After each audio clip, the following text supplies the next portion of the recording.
আজকে আমাদের দেশের প্রয়াত প্রধানমন্ত্রী ডক্টর মনমোহন সিংয়ের প্রয়াণ দিবস।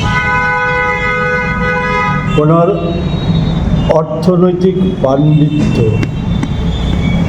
নিয়ে সারা বিশ্ববাসী অবগত আছে। আমার এই সম্পর্কে রাজ্যবাসীকে নতুন করে অবহিত করার কিছু নেই।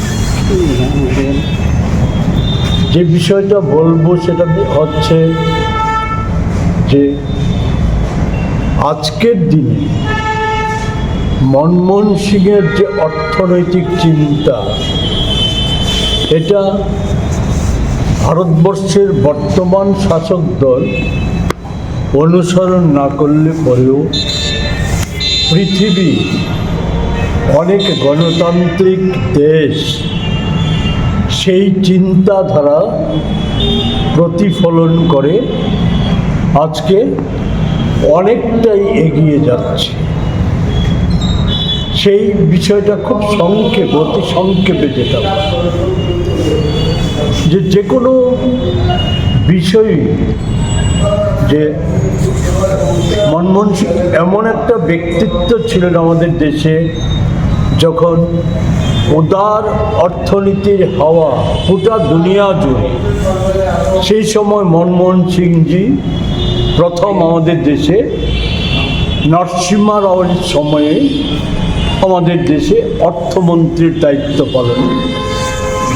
অনেক সমালোচনা হয়েছিল সেই সময় উদারীকরণের বিরুদ্ধে, বেসরকারীকরণের বিরুদ্ধে, কিন্তু মনমোহন সিংজি জানতেন যে রেইসের ঘোড়াকে কি করে কখন লাগামটা টানতে হয়।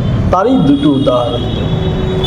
একটা হচ্ছে নরসিংহ রাও সিংয়ের সময়ে উদারীকরণ, বেসরকারীকরণের সারা পৃথিবীব্যাপী আওয়াজ, এবং আমাদের দেশেও অর্থনীতিতে তার ধাক্কা, এটা সামাল দিয়েছিলেন শুধুমাত্র একটা সরকারি সংস্থা মারুতি উদ্যোগকে জাপানের সাথে কোলাবোরেশন করে এই পরিস্থিতির সামাল দিয়েছিল।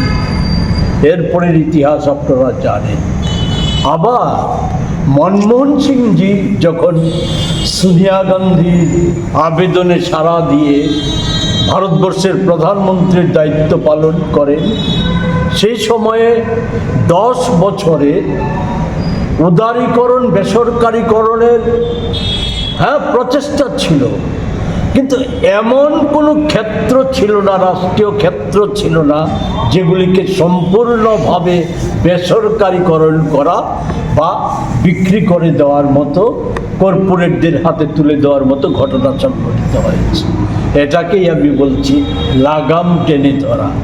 এবং এটাতে কতটা সফল হয়েছিল, 8 সালে পৃথিবীময় আর্থিক সংকট, খুদ আমেরিকায় লকআউট, লে অফ, এই সমস্ত যখন চলছিল, কর্মক্ষেত্রের ছাঁটাই ভয়ঙ্করভাবে বেড়ে গিয়েছিল।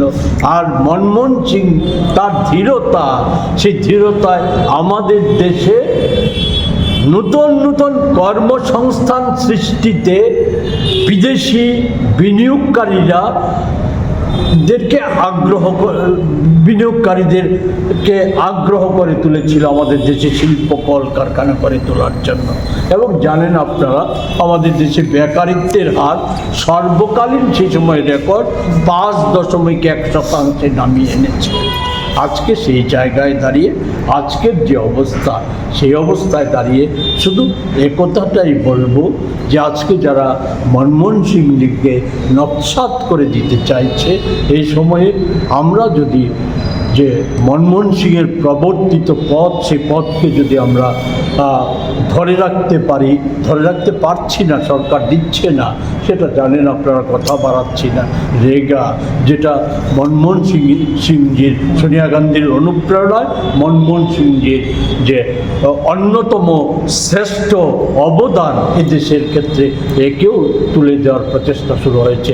এই জায়গায় স্মরণ শুধু আনুষ্ঠানিকভাবে না, আমরা মনমোহন সিংকে জীবিত রাখবো আমাদের লড়াই আন্দোলনের মধ্য দিয়ে ভারতবর্ষের এই দৈন্যতা দুর্দশা দূরীকরণের লক্ষ্যে যে আমাদের যে সংগ্রাম, সেই সংগ্রাম শক্তিশালী।